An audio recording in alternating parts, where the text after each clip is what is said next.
Born November 5, 1966, in a small town in Arkansas at age 4. Soon after he was born, he would move from his small town in Arkansas to Los Angeles, California. This was a dramatic change, as the small town of Warren, Arkansas only had a population of 1,000, while the population of Los Angeles in the 1970s was around 3 million people. From a young age, Chester Turner exhibited problematic behaviors, such as having been socially isolated from his peers because his mom needed help around the house since she was a single mother that worked two jobs. This meant that he didn't develop social skills that come from hanging out with kids, talking, or just spending time with kids his age. This leads to active isolation. The long-term impacts of active isolation can lead to trouble in school, depression, anxiety, and not being able to accept rejection. Active isolation is completely different from social withdrawal. Social withdrawal is when a child purposely is introverted and prefers to play alone.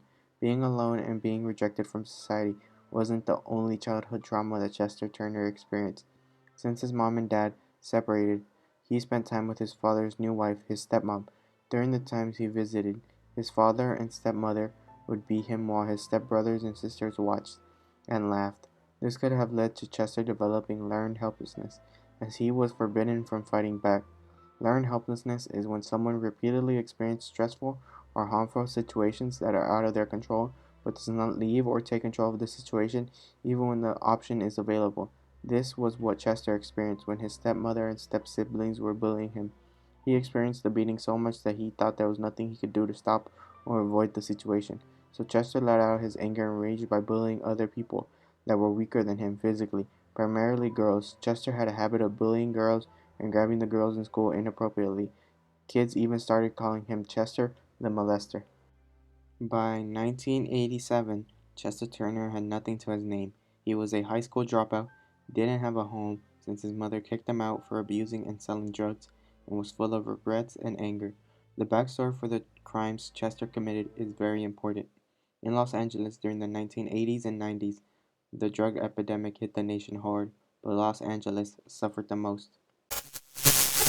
No drug seems to be spreading faster on the streets of Los Angeles than rock cocaine. Some say it has become an epidemic because what was once the rich person's drug is now within reach of the middle class and perhaps even the poor.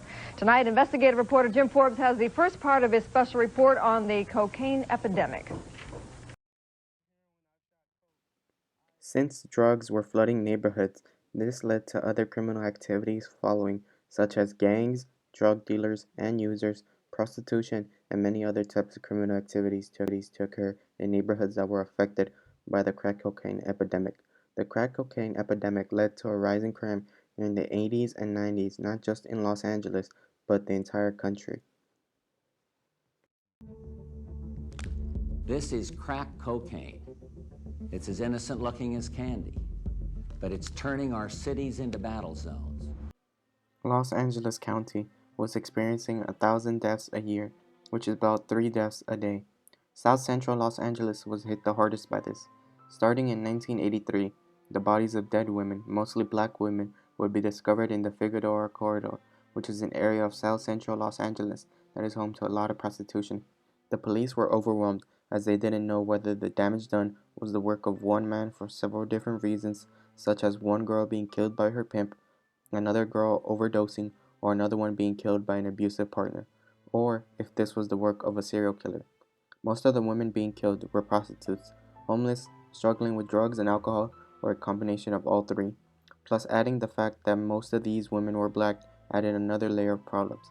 Oftentimes, society can turn a blind eye to crimes that affect people who don't look like us, or people who we see as partaking in morally wrong behaviors.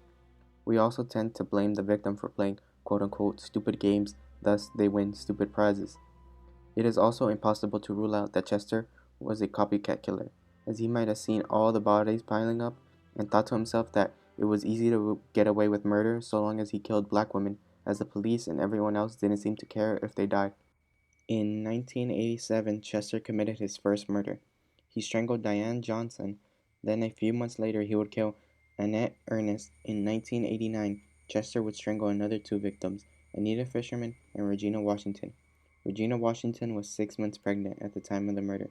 Chester would then kill Deborah Williams and Mary Edwards, Both of their bodies were found near the 97th Street Elementary School. Chester would kill another two women in 1993. Both Andrea Triplett, who was also 5 months pregnant at the time, and Desiree Jones would be found strangled to death near an alleyway. In 1995, Chester would kill Natalie Price. In 1996, Chester would commit his last known murder within the Figueroa corridor.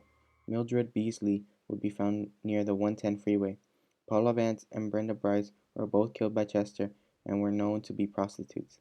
The similarities between all these crimes were very easy to spot because all these women were strangled by Chester using his bare hands, but some were strangled with a ligature. These women were also left in alleyways, streets, and under freeways. Where he left the bodies and how he killed these women and who these women are very important pieces of information because he shows us that he was angry and took the killings very personally. Despite not knowing these women, where he left them, surrounded by nobody and near dumpsters, shows a huge disconnect because he didn't even see these women as people, but as trash he could use and discard them when he felt like it. In 2000, Chester was working as a security guard for a homeless shelter.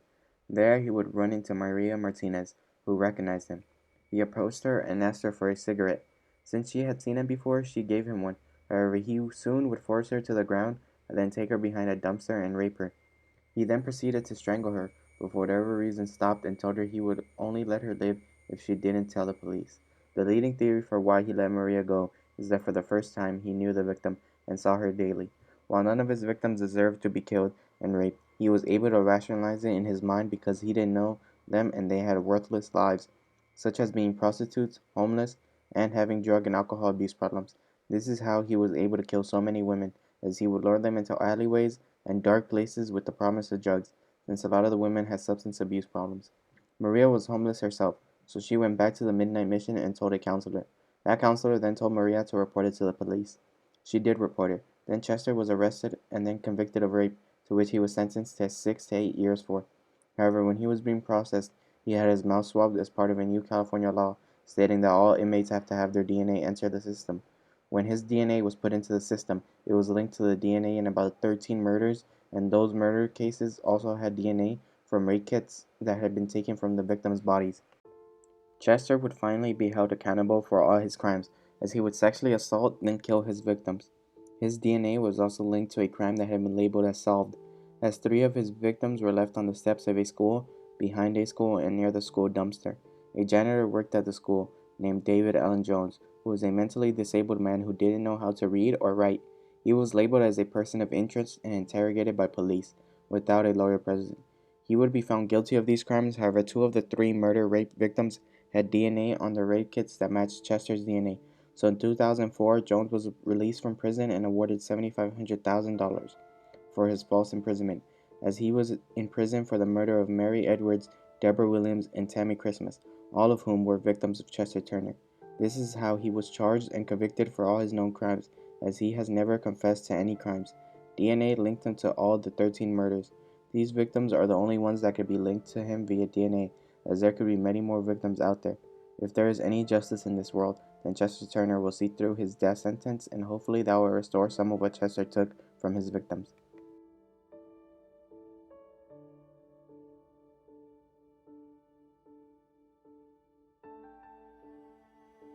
And as always, thank you for watching.